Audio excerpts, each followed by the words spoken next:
So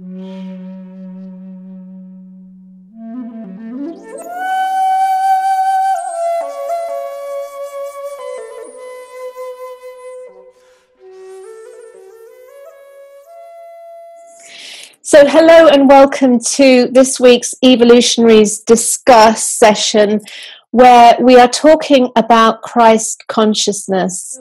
We're going to start by coming to Sandy Marie Humby, who is creator of Rose Alchemy and an expert in Christ consciousness and the divine feminine Mary Magdalene energies. So over to you, Sandy. Because my belief is that Mary Magdalene was a high priestess of Isis, that she knew the temple arts and she knew how to move Christ fully into his energy body to show us the pure transcendent nature when we aren't attached to this 3D substance, when we use this as what it's being made for, which is the vehicle that enables us to bring light onto the planet, through our heart flame, to light the heart flames of others. And for me, these were Venusian beings. They were beings of light that came to teach us love, that came to teach us about sacred union and the power of the two. It's always been about the power of the two, not just masculine or feminine.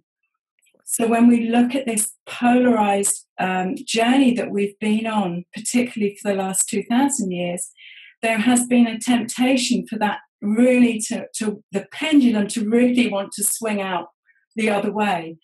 And so if I'm looking at this pure, innocent portal of pure creativity that I see as being the fifth dimensional field of heart frequency, directly connected to source, it's a weave of the two energies. So if we're looking at it within our own bodies, whether we're in male or female gender, there is a balance of the being and the doing and the qualities. It's the qualities of these two energies that when we bring them into an alignment, create a connection that allows us to bring heaven on earth. For me, that's our work, that place in which we can hold the golden heart field and the golden light body is that all that is an external mirror to us is about. It's in that reflection that we know ourselves, and we then carry this Christ consciousness into the world in everything that we do, every word, every thought, every action. For me, Christ consciousness has different meaning to different people. For some, you can only reach Christ consciousness through your connection to Christ or to God and no other way. To some, through the rose and the golden mean. So for me, Christ consciousness is a concept that very few people understand, but in their own individual understanding, they have their own connection to the word. So for me, Christ consciousness is about where am I right now in the energy of now? Not through the books, but where am I right now in my life with that vortex of Christ consciousness? So for me, Christ consciousness is a connection to the source that we cannot see. Like we have eyebrows but cannot see them. No matter how intelligent you are, you can never see your eyebrows. You need a mirror. So sometimes the vortex of the Christ consciousness enables you to see what you cannot see, enables you to be what you think you cannot be. So connection with Christ consciousness is connection to everything. And for me, that could be God, Buddha, Allah, Great Spirit, Adonai, the ascended masters and all. So that's what it is to me. I have been on such a long journey for the last 25 years. And my understanding of the Christ consciousness is very, very deeply involved with the unconditional love that comes from an open heart where you love and accept every single human being and creature on this planet, not just the people that are close to you, because we can all do that. That's really, really easy to love people that are close to you. But if you can love the scruffy stranger who's just bumped into you in the supermarket or in the street and accept them just as they are, then you put a shaft of light into their life just for a moment, and any tiny little shaft of light into the lives of those who are forgotten or damaged by society is enough to actually bring them closer to the fold. Let's just be a bit controversial here and provocative. Does that extend to Assad and Putin and Trump and all the other kind of villains that we position as the bad guys? Yes, very much so, because the only reason that anybody is being bad, if you like, is because they do not have the depth of understanding that we have, for example. If they knew better, they would be better. They cannot be better if they don't know better. And the only way that they will know better is if the only thing that we send to them is unconditional love and acceptance. The tricky one, because there's probably nothing harder than to mark the card of people with whom you're emotionally involved, positively or negatively. In the sense that, and it's not the same thing as condemning, it's to see the warts on those that we love and to see the value in those that we don't. And to mark their card sometimes is an extremely demanding thing because we have preferences. And in terms of Christ, what I always remember is the one thing that kind of sticks out in terms of his behavior not being 100% consistent, which is when he threw over the tables in the temple. And we live in a kind of a paradox where we are like beings. We are something that is, but we're also something that has duration. And on the level of what is perpetual, that thing that we return to, that thing that we come from, simply loving is the answer, and inevitably the response. However, practically, the world being in the mess that it's in, I rather suspect we need to be turning some tables over. My understanding of Christ consciousness is actually the journey for the awareness from the mind to the heart, to the center point of the being, to our true center, because the center of our being is love, and that is Christ consciousness. And that is the journey that we're all here to make. It's the self-realization journey, which is the journey from the head to the heart. My understanding of Christ consciousness, I don't know who's heard of Sydney Banks and the Three Principles, but he used to talk a lot about Christ consciousness. You know, this was a man who, kind of like Jesus Christ, I guess, had an enlightening experience and saw truth, and he would often talk about, you know, Christ consciousness as something that he saw, which was truth, which you can't explain in words, you can't put into words. And interestingly enough, I'm teaching a course in the Three Principles at the moment, and one of the things that there's some students have got who are new to the principles and some who have been around it for a while, is when you raise your conscious vibration, when you essentially see more of the truth, you start to feel very differently. You start to connect to the other thing that's really resonated with me, which was love. And essentially, people that do bad things, they're lost in the illusion. They're just lost in an illusion. And the thing to do is as someone's already said, is to pray for them, is to point them towards the truth. And the way to point them towards the truth is to point them back towards what is true, which is love. There is nothing else. You know, there is, I mean, you look at all the people throughout the ages who have been enlightened, and they say the same thing over and over and over and over again. Look inside for the answers you seek. There is one truth. It's love.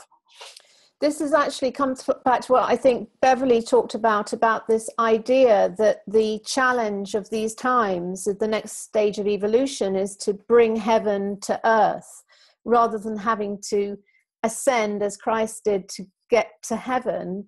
That actually this time round, it's about how do we bring that heaven energy to being in the material realm, and that is the next stage of evolution. It's here already. Yes. Already, that's the point. We're not bringing anything to anything. It's already here, but we've just forgotten what it is, and we've got to rediscover it. I think all war is a reflection of what the divide that can go on with inside us. So everything in the world is a reflection of the one point of consciousness, which of course is what we all are. We are one point of the whole of consciousness. So one point of God, if you like, in form, made manifest. And the transformation starts within us.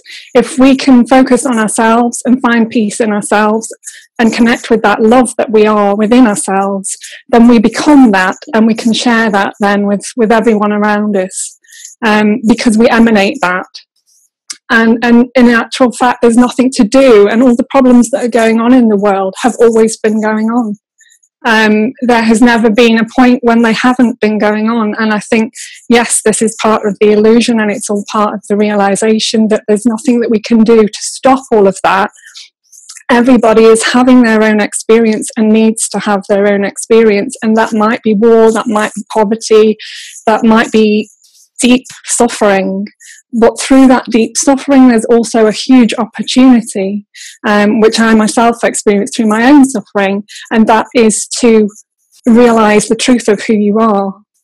This was one of the teachings of the shamans in Peru, and I think it was echoed by the Dalai Lama, is that rather than trying to rescue the world and kind of work from the out in, is to start with yourself. And then, resolve all of your own inner conflict and within your own family and within your own tribe, and work out from there. Because, as you say, the only person we can really transform is ourselves. And everything happening out there is a mirror of our... There's no one else. There isn't anyone else. I mean, we're all reflections of the one. So we're all having a conversation with ourselves, ultimately. The first home is your body. Inside you is your home. There's the outside home, but your first home, the temple, is your body. It's inside you. That mindset, the emotion, the torment in your brain, the practical idea, how do I pay my bills? How do I like this member of my family? Oh, I can't stand him. Whatever. That is your own individual process that you go through. And when you can challenge and live through, and it's not easy. It's not easy to like someone you don't like. It's not easy to love someone who doesn't love you. It's not easy. These things aren't easy. And as you said earlier on, Rachel, looking at the practical implication of having this wonderful concept, Christ consciousness, are we able to live it in practical life? And that's what the world is showing us. That's what Trump is showing us. That's what the refugee situation is showing us. And also, what are we doing in our own life? What's coming out in our own personal life that's not so nice, where you feel an outside, where you feel not included, where you feel we don't want you in this group. How is that world outside reflecting your inside world with your family, in your relationship, in your work, in your career? And this is what this is about. So for me, the Christ consciousness concept and reality is how you live daily in everyday life. And then show it as an example in your life. Because for me, Christmas is all about stillness and really connecting with individuals and taking the time to do that. One key thing about being a human is to create that space for people to connect. For me, connection is really important. And if one thing that Christ consciousness is all about is allow that space for connection. And I think that's also what Christmas is all about. It's all, like to create that inner space and inner peace. The word that came back to me again and again, it was really strong. It was the word acceptance. And accepting yourself, first of all, it's a big, big lesson. We're here to really learn how to self-acceptance. And love comes as a result of accepting myself, accepting yourself, but also accepting you as you are. That's the foundation of what we call Christ consciousness. In the system of the bottles you see behind the caramelos, the energy of coral is actually connected with Christ consciousness. And if you think of of coral being at the depth of the sea and we cannot see it. It's all about really like how we can create that loving space to come out and expand, come out and be seen, be heard, be visible. And again, I don't know whether Christ consciousness is about, be seen and be heard, be visible, but it's all about together becoming, stronger and expand and evolve. Thank you. This is really fascinating. Thank you very much for everyone's contribution. And I absolutely resonate with the being kind to anyone, no matter who they are, how they behave, what they look like, is coming from myself to be giving some kindness, some little bit of love is the most I can probably do in a situation, and hope that it may resonate somehow with that person and they may not be so bad. But the realization that I got through the crash against the odds, the prognosis of doctors and so on, led me to believe that I'm obviously here for a reason. So I may not know what the reason is as yet, unfolding along the way, but I'm more conscious since then of being myself instead of being, as you said, the hostess with the mostess, being what everybody else expects me to be. I'm actually being myself now. So if anything, I feel the accident was meant to be in a very odd way, as I believe everything's meant to be. And it makes me more conscious and more aware of my actions now, rather than just being automatic, if that makes sense. Kind of before, I felt I was running through life to the grave, not knowing what's beyond the grave, just automatically, like a robot, if you like. Whereas now, thanks largely to you guys and Source, I do feel that I have the capability of stopping and living in the now. And being, because that's all we have. All we have is now. But to make the future better, we need to make good decisions in the now. Everyone needs that hand, give out that hand, give a little bit of love. It was interesting listening to what Caroline was saying about her near-death experience, because I've actually had a series of 3 near-death experiences. One at 15 where I nearly drowned, one at my early 20s when I nearly drowned, and then the single most incredible experience was when I was working in Germany. I had refused to go out as the ground worker and was trying to dry my clothes in front of a large wood burner in the bar. And whilst I was sitting a matter of about 3-4 feet from in front of this fire, which had a huge glass frontage, the barman decided to get the fire going. So he came, opened the door to the fire, the wood burner, and poured petrol in there, and then shut and locked the door. Needless to say, about a minute later, there was an almighty explosion, and the whole of the glass front exploded into the room. Shards which were that long went straight to the back of the room. Everything from that wood burner appeared behind me.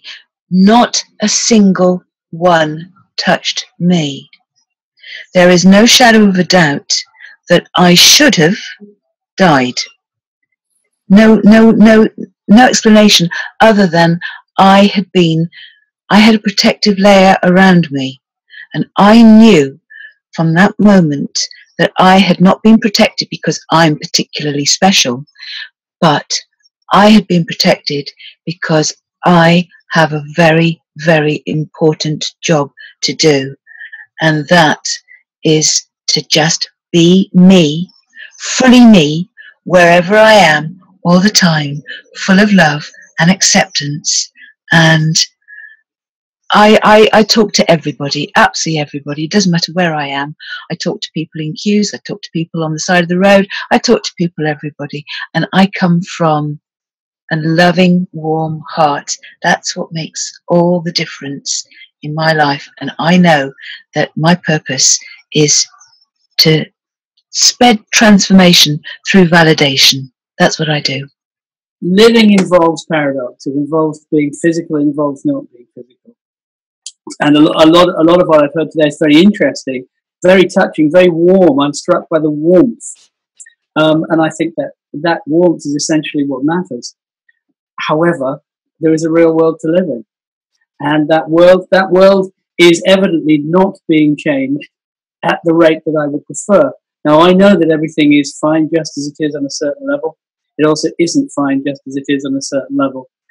And there are these two things going on. And from where I'm sitting, I find the Christ consciousness idea. I spent a lot of time working with Andrew Harvey on this idea. I mean, I think he's probably the world leader on this idea about the imitation of Christ, about the Christ as warrior, Christ as lover, Christ as servant, Christ as master, Christ as all sorts of interesting stuff. But this thing about the tables in the temple is what keeps coming back to me, which is, yes, I turn the other cheek. Yes, I love. Yes, I do my very best to love everybody. Yes, I do my best to be compassionate, to be benevolent, and so on and so forth. But I believe there is action to be taken. But there are things in this world that I'd rather were not there, and I need to address them. And it does appear that I need to address them physically, just as I need to address, my need to eat, my need to drink, my need to have sunlight. Those are physical things. So Andrew Harvey in particular is somebody that I have followed since '93 actually.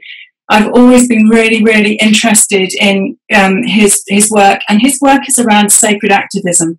Not only is he an amazing voice of the divine feminine, but this is not passive. If you look at the Dakini energy, if you look at Kali, if you look at Sekhmet, these energies and those that hold this Christ consciousness energy are not passive. That when action is called for, the sacred activism, the sacred action comes from the heart solar plexus. It is allowing our divine will, which is third eye, to come down onto the solar plexus. When action is called for, that we have the power that supports and drives the heart field for clear action. And I think that's what Richard's talking about here. This is not about, passively. It's about loving action when it's needed. When I work with the roses and work with the rose frequencies, when they are put onto the chakras remember their divine blueprint and come into the chakra becomes Christ-ed. So that energy, as those two aspects of ourselves come into that balance, a third energy is birthed. That is our work. For me, that's so. The rose in particular is an amazing pathway to holding that heart field consciousness. And the rose opens her sepals. She's got 5 sepals around her bud. So they open, but not consecutively. They open in the way that you would draw a 5-pointed star. So the pentagram, which is that core geometry that she opens with, has embedded within it the golden mean. Another way of seeing this is in a spiral form, very much akin to a nautilus shell, so that it can expand exponentially and compress exponentially, which is what our hearts do when we see our beloved, when we see a baby, when we see a sunset. When we are inspired, we feel that heart field expanding. And that's the way that we do it. It's on this golden mean, incrementally expansive spiral. There is a vast difference between imagination and self-realization. If you only imagine, you may have subconscious dreams and inner visions of Christ every day. But that does not mean that you are truly in touch with him. The real visitation of Jesus is in the communion with Christ consciousness. If you are in tune with that Christ, your whole life will change. And that's by Paramahansa Yogananda. Sandy, and thank you all for coming on today. It's been a fascinating discussion. I wish you a wonderful Christmas and winter solstice, and much love to all of you. Thank you so much. Bye for now.